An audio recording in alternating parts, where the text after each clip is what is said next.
지상파에서 거친 입을 틀어막지 못했던 김복준. 퇴직 형사가 깝깝함을 견디다 못해 맘껏 말할 수 있는 곳을 찾아 팟캐스트의 문을 두드렸다. 최순실이 건 이제 내가 한마디 좀 하고 싶은 게 있는데, 러시아의 마지막 왕조가 어떤 왕조인지 알죠?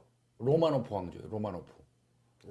로마노프 왕조가 1910년대 1차 대전이 막 진행 중일 때 로마노프 2세가 황제가 돼가지고 이제 왕조가 형성됐었는데, 그때 1차 대전 중이었는데, 이 사례가 좀 마치 요즘에 일어나는 우리나라 현상 같은 느낌 들어서 기분이 좀 좋지 않은데, 멸망했어요. 그 마지막 왕조에 결국은. 황후가 알렉산드라일 거예요. 아마 내가 기억하기에 알렉산드라. 그 사람이 이제 그 둘 사이에 딸이 한 둘인가 있고 아들이 하나 뒤늦게 태어났어요. 그러니까 이제 그건 다 이 다음에 황제가 될 사람의 아들인데, 공교롭게도 혈우병이 걸려. 혈우병에 걸려가지고 치료가 안 되는 거예요. 근데 그 당시에는 혈우병은 치료할 수 없는 병이었어요. 그러니까 대를 이어서 황제가 돼야 되는데 얼마나 고민스럽겠어. 근데 이제 그 당시에 그 혈우병을 고치기 위해서 고민하고 있는데, 라스푸틴이라는 요승이 하나 나타나요. 이를테면 요승. 라스푸틴이라는 사람이 하나 나타나요. 요승이라고 얘기할까, 뭐, 하여튼 뭐, 승려 계통이, 왜, 그때는 이제 뭐, 러시아는 알다시피 뭐, 그리스 정교 뭐 비슷하니까, 뭐, 딱히 정립된 그런 종교는 아니니까. 이 라스푸틴이라는 사람은 시베리아 농민 출신인데, 마을에서 말을 도둑질하다가, 말을 훔치다가 마을 사람들한테 걸려갖고, 마을에서 추방당해요. 마을에서 추방을 당해갖고 라스푸틴이 이제 수도원 같은 데를 전전하는 거야. 그러니까 요즘 말하는 이른바 이제 똘중 행세하는 거야. 사이비 종교인. 그렇게 하면서 이게 머리는 좋았던 모양이야. 신흥 종파를 하나 만들어요. 신흥 종파. 신흥 종교 비슷한 걸 하나 만들어요. 근데 그 신흥 종교가 주로 하는 수법은 뭐냐면 최면수를 이용한 어떤 뭐 이런 종교 형태예요. 이 라스푸틴이 나타나가지고, 딱 나타나서 그 알렉세이라는 그 황자지, 알렉세이예요. 네. 황제 혈우병을 딱 붙여버렸어요. 최면술로. 그러니까 이게 로마노프 황제나 알렉산드라 황후는 거의 이제 그 신적인 존재가 돼버린 거야. 누구도 못 고친다는 그 당시에 황자의 혈우병을 고쳐줬으니까. 그래가지고 이제 특히 황후 알렉산드라 같은 경우는 그냥 그 사람을 그냥 거의 선지자 형태로 떠받드는 거예요. 우상처럼. 거기까지는 좋았어요. 그래서 그 사람의 영향력 하에서 막 여러 가지 좋지 않은 일들이 이제 국정농단하는 사건들이 간간히 나타나는 거지. 그 즈음에 지금 최전선에 나가 있던 그 사령관, 러시아 사령관, 1차 대전 중이니까 사령관이 그 소식을 접했어. 본국에서 일어나는 일이 어떤 그 요승 같은 사람에 의해서, 사이비 종교인에 의해서 좀 너무 전횡이 심하다. 그 소식을 접하고 간언하는 편지를 황제한테 보내. 그 사람, 그 라스푸틴이라는 사람 치십시오. 그랬는데 거꾸로 당해버려요. 절대적인 그 황후의 그 권력 때문에 거꾸로 당해갖고 총사령관직에서 아웃돼버리는 거예요. 그러니까 총사령관이 비잖아, 이제. 전선에 누군가는 있어야 되는데. 근데 그거를 또 이 라스푸틴이 황후한테 꼬드겨갖고 황제가 직접 총사령관이 돼서 전쟁을 하면 이긴다고 거짓말을 하는 거예요. 거짓말인지 그 사람 점에 의한 건지 모르겠지만, 그래서 황제가 전쟁터 총사령관으로 나가버리는 거예요. 자, 비었죠. 네. 이제는 러시아 이쪽 왕실은 다 비었지. 그때부터 황후의 이제 그 등 뒤에서 수렴첨정을 하는 거예요, 라스푸틴이. 그러면서 자기하고 친한 사람, 요 근래에 우리나라에서 일어난 일이랑 비슷한 거야. 다 뽑아들여가지고 다 하고, 뭐 어떤 경우는 그 내각이 마음에 안 든다고 하루아침에 다 해산시켜버리기도 하고, 이거를 라스푸틴이 다 해버린 거예요. 수렴첨정하면서. 황후를 통해서. 그러니까 백성들은 아주 완전히 이제 폭정에 시달리고 도탄에 빠지고 이제 막 나라 꼴이 말이 아닌 상태가 되는 거예요. 왕은 전쟁터에 나가 있고. 이럴 때 이제 이게 뜻 있는 사람들이 도저히 이 라스푸틴을 놔둬가지고는 이 나라가 제대로 지탱이 안 되겠다. 그래서 라스푸틴을 암살을 해요. 독약하고 칼로 암살을 해버려요. 그래서 라스푸틴이 이제 죽게 되는데, 그 여파로 인해서 로마노프 왕조가 결국 문을 닫게 되는 거예요. 그래서 이 사이비 종교인에 의해서 다스려진 나라가 망한 케이스가 로마노프 러시아 마지막 왕조예요. 예? 요즘에 자꾸 이런 생각이 왜 이런 역사적 사실이 문득 떠오르고 그러는지 모르겠어요. 진짜. 답답한 얘기죠. 이거를 뭐 꼭 빗대 가지고 얘기하고 싶지는 않은데 이런 일들이 최근에는 자꾸 이런 로마노프 왕조가 생각이 나는 거는 나만의 생각은 아닐 거야 아마. 대한민국 망하게 생겼잖아요. 망하면 안 되지. 망하면 절대 안 되고 뭐 지금 뭐 탄핵 얘기도 나오고 네. 그 다음에 이제 하야해야 된다. 네. 하야라는 건데 스스로 물러나는 거. 이승만 대통령이 물러났잖아요. 뭐 이제 일부에서는 그래요. 뭐 야당에서도 탄핵 같은 거, 하야 같은 거 함부로 주장 안 한다. 또 나중에 역풍 맞을까 봐 그건 정치적인 얘기고. 그런데 뭐 하야하면 안 된다는 사람들 얘기는 내가 볼 때는 뭐 갑자기 어떤 국가의 중심이 되는 대통령이 공백일 때 우리한테 닥쳐올 수 있는 위협 이런 거에 어떻게 대처하느냐 이렇게 얘기하는데 나는 그렇게 생각은 안 해요. 그렇다고 내가 박 대통령 하야라는 주장하는 사람은 아니지만 하야했다고 해서 우리나라가 망하지는 않거든요. 왜? 이승만 대통령 하야했는데 우리나라 망했나요? 그거는 아니에요. 근데 아까 말씀하신 것 중에 이런 생각이 들었습니다. 뜻이 있는 사람들이 라스푸틴을 암살했다고 제거해버렸죠. 말씀하셨잖아요. 근데 왜 우리는 뜻이 있는 사람이 이렇게도 없는가? 왜 그동안 계속 지금 어제 오늘 뉴스 나오는 거 보면 떠돌던 소문 그리고 그다음에 정치 기득권에서 소위 잘려서 나온 사람들이 했던 말들 뭐 조홍천이 뭐 박관천이도 있고 그 사람들이 했던 얘기 뭐 권력 실세는 최순실 2위는 정윤회 3위가 박근혜다 이렇게 한 얘기들이 그동안 그냥 뭐 떠돌던 얘기 그리고 그 얘기를 재생산시키는 사람들은 다 좌빨로 몰렸잖아요. 근데 현재 모든 게 다 사실로 드러나고 있잖아요. 퍼즐 조각들이 다 맞아지고 있잖아요. 그러니까 맞추어지는 경향을 보이는 거지 다 맞는 건 아니지만 일부라도 맞고 있는 거 맞고 있다고 봐야 되는 것 같고. 제가 이제 드리고 싶은 얘기는 그렇다면 그런 얘기들 그런 사람들이 그런 얘기를 할 때는 분명히 우리나라의 최고의 권력층들은 분명히 이 사실 알고 있었다라는 얘기잖아요. 글쎄 나는 그 부분은 동의 못해요. 대통령이 끝까지 숨기려 했고 그러나 대통령의 최측근에 있는 뭐 우리가 이른바 얘기하는 뭐 3인방 뭐 이런 최측근에 있는 사람들은 세세하게 사사롭게 이루어지는 일들을 감지 안 할 수가 없지. 알 수밖에 없지만 그 이외의 사람들은 그렇게 깊은 사정까지는 나는 알았으리라고 생각은 안 해요. 왜? 속성이 어느 누구 한 사람의 어떤 정신적인 지주로 봤다면 만약에 박근혜 대통령이 만약에 박 대통령이 최순실을 어떤 정신적인 어떤 지주 같은 존재로 생각을 했다면 그건 사사로운 관계의 개인적인 성향의 어떤 정신세계이기 때문에 그것까지 아주 최측근이 아닌 사람들이 감지한다는 거는 쉽지는 않거든요. 그렇게는 안 보고 싶고 다만 이제 이게 처벌 관련된 거 이거 답답하거든요 지금. 탄핵 사유는 내가 볼 땐 돼요.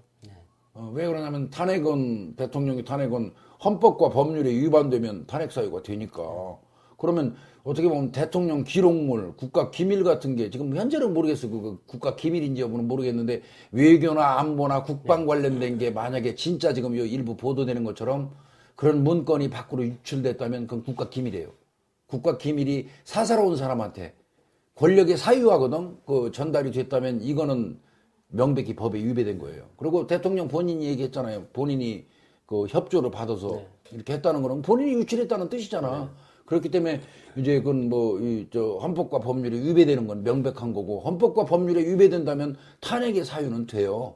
다만 이제 요전번에도 노무현 대통령 헌법재판소 결과가 나왔듯이 일부 법과 헌법에 위배는 되지만 대통령직을 수행하지 못할 정도는 아니라 하는 식으로 기각을 했잖아요.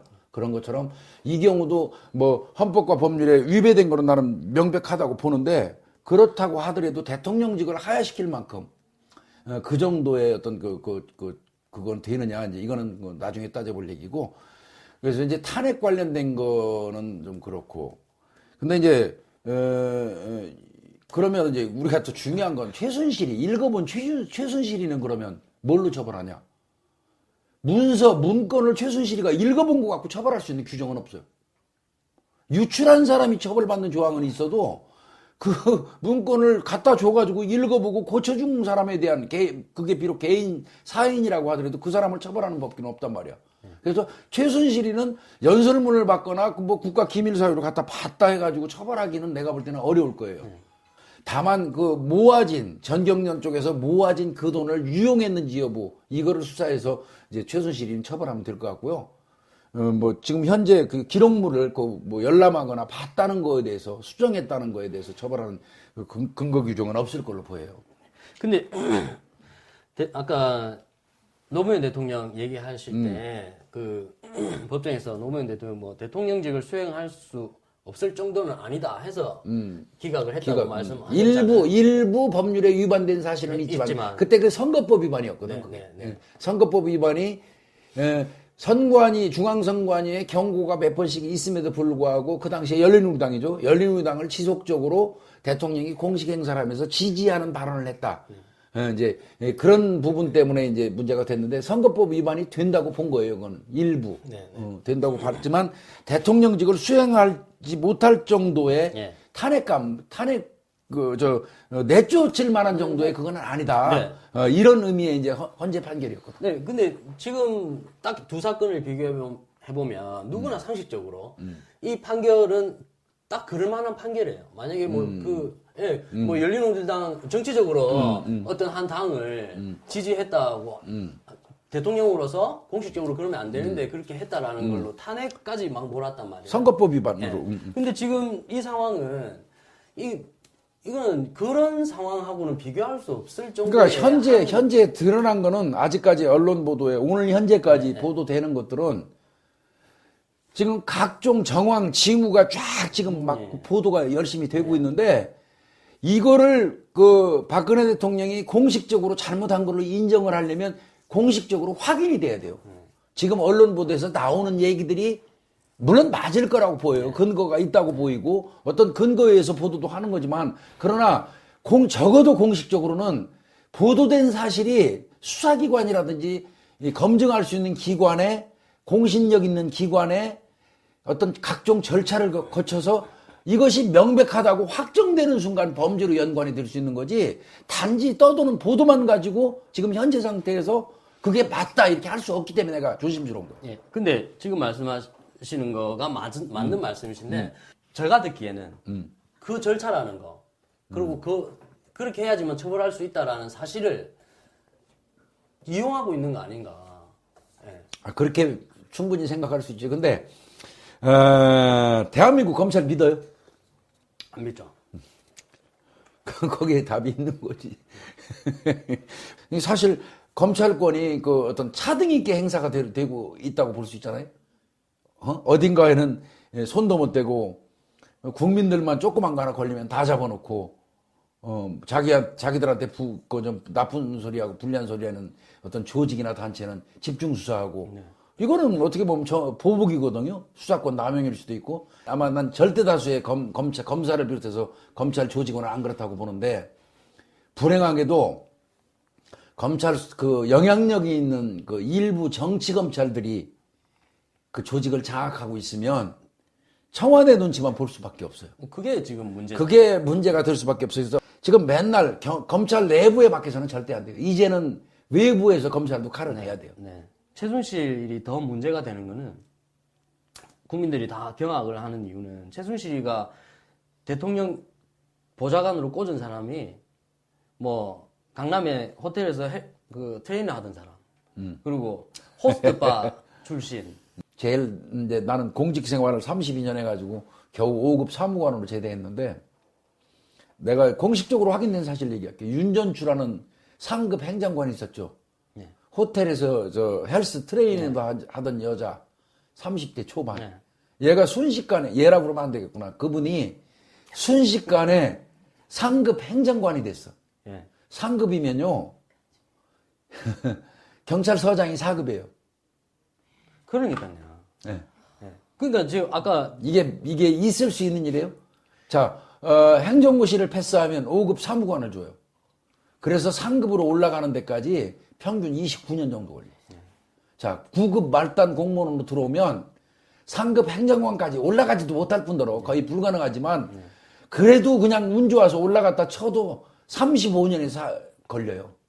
그런 사람이 순식간에 하루아침에 대통령 그 헬스 트레이너 하다가 대통령 뭐 건강 관련돼서 가가지고 상급 행정관을 줬다?